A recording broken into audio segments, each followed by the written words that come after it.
Hi friends, எல்லாருக்கும் வணக்கம். வாங்க இன்றைக்கி ஒரு சிம்பிளான சட்னி ரெசிபி தாங்க. ரொம்ப டேஸ்டான ரெசிபிங்க. வாங்க எப்படி செய்கிறதுன்னு பார்க்கலாம். சட்னி செய்கிறதுக்கு பாருங்க, நான் ஒரு 9 தக்காளி எடுத்து வச்சுருக்கேங்க. அந்த மேல் பகுதியை கட் பண்ணிவிட்டு வச்சுருக்கேன். இந்த சட்னி சப்பாத்தி, தோசை, இட்லி, சாதத்துக்கு எல்லாத்துக்குமே ரொம்ப டேஸ்ட்டாக இருக்கும். வாங்க எப்படி செய்கிறதுன்னு பார்ப்போம். பாருங்கள், சட்னி செய்கிறதுக்கு பாத்திரம் வச்சாச்சுங்க. இந்த சட்னிக்கு நல்லெண்ணெய் தாங்க ஊற்றணும், நல்ல டேஸ்ட்டாக இருக்கும். நல்லெண்ணெய் ஊற்றி செஞ்சோன்னா நம்ம ஒரு வாரத்துக்கு கூட வச்சுக்கலாங்க. ஏன்னா ஃபுல்லாகவே ஆயிலில் தான் இது குக் ஆகும். பாருங்கள், பாத்திரம் சூடாயிடுச்சு, எண்ணெய் ஊற்றிக்குவோம். கடுகு பொரிஞ்சிருச்சுங்க. இப்போ நம்ம எடுத்து வச்சுக்க தக்காளி வேகமாக வச்சிடலாம்.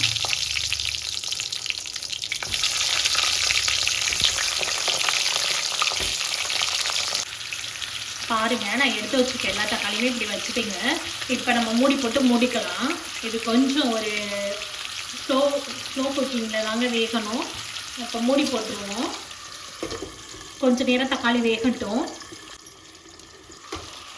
பாருங்க, இப்போ தக்காளியில் நான் ஒரு 4 பல்லு பூண்டு இடித்து சேர்த்துருக்கேங்க. இதை இதில் சேர்த்துக்குவோம்.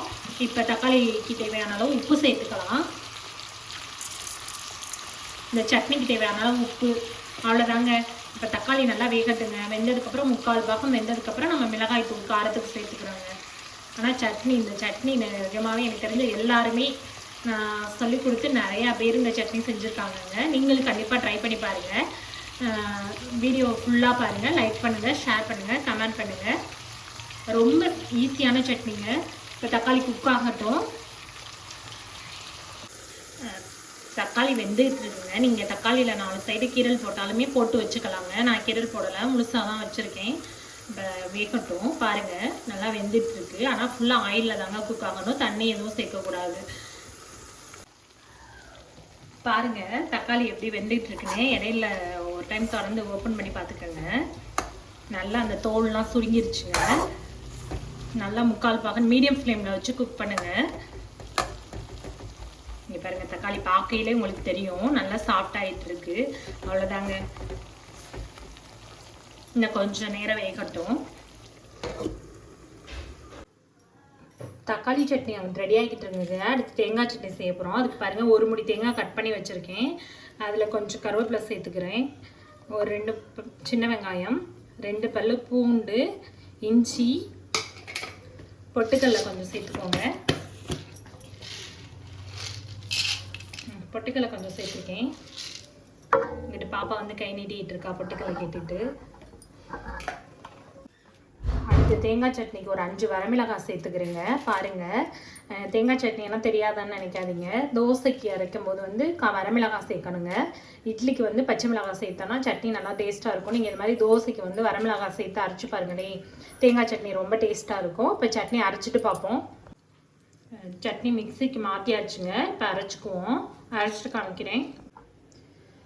தேங்காய் சட்னி அரைச்சாச்சுங்க. இப்போ தாளிச்சுக்கலாம். சட்னி தாளிச்சாச்சுங்க. எண்ணெய், கடுகு, கருவேப்பிலைங்க, வரமிளகாய், அவ்வளோதான். நமக்கு சூப்பராக தேங்காய் சட்னி ரெடி ஆயிடுச்சு. அந்த பக்கம் தக்காளி சட்னி ரெடி ஆகிட்டு இருக்கு. வாங்க பார்ப்போம். ஓப்பன் பண்ணி பார்த்துக்கோங்க. பாருங்க, தக்காளி சட்னி சூப்பராக ரெடி ஆகிட்டு இருக்குங்க. இன்னும் கொஞ்சம் நேரம் இருந்தால் போதும், நமக்கு சட்னி ரெடி ஆயிடும். அவ்வளோதாங்க, நல்லா வெந்திருக்குங்க. திருப்பி விட்டுக்குவோம்.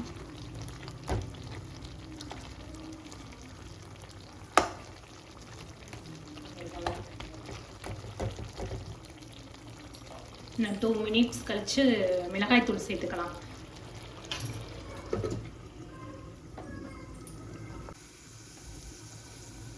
ஓப்பன் பண்ணியாச்சுங்க. தக்காளி ஓப்பன் பண்ணி பார்த்துக்குவோம். பாருங்க, தக்காளி 3/4 பாகம் வெந்துருச்சுங்க. இப்போ நம்ம மிளகாய் தூள் சேர்த்துக்கலாம். காஷ்மீரி மிளகாய் தூள் இருந்தால் சேர்த்துக்கோங்க, இல்லைன்னா நம்ம வீட்டு மிளகாய் தூளே சேர்த்துக்கோங்க. இது கொஞ்சம் காரம் கம்மியாக இருக்கும், நான் பார்க்குறதுக்கு நல்லா கலர் கொடுக்கும், அதனால நான் சேர்த்துக்கிறேன். நம்ம வீட்டு மிளகாய் தூளாக இருந்தால் காரத்துக்கு ஏற்ற மாதிரி சேர்த்துக்கோங்க. அவ்வளோதாங்க, மிக்ஸ் பண்ணிக்குவோம். தக்காளியை நல்லா மிக்ஸ் பண்ணி நல்லா மேஷ் பண்ணிக்கோங்க. நிஜமாவே நீங்கள் இதை செஞ்சு பார்த்துட்டு கமெண்ட் பண்ணுங்க. கண்டிப்பாக ட்ரை பண்ணுங்கள். ட்ரை பண்ணிவிட்டு எப்படி இருந்துச்சுன்னு சொல்லுங்கள். பிடிச்சிருந்துச்சுன்னா வீடியோவை ஷேர் பண்ணுங்கள். இதெல்லாம் அடிக்கடி நாங்கள் செய்கிற ஒரு ரெசிபிங்க. எல்லாருக்குமே இது ரொம்ப பிடிக்கும் எங்கள் வீட்டில்.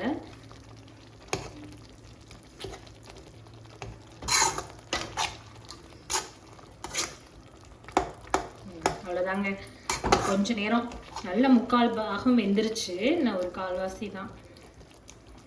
காரம் செக் பண்ணிக்குவோம்.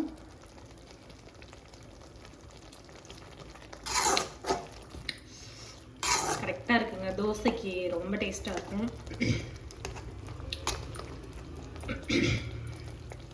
மூடி வச்சுக்கலாம். இன்னும் ஒரு 2 மினிட்ஸ் கழிச்சு பார்ப்போம்.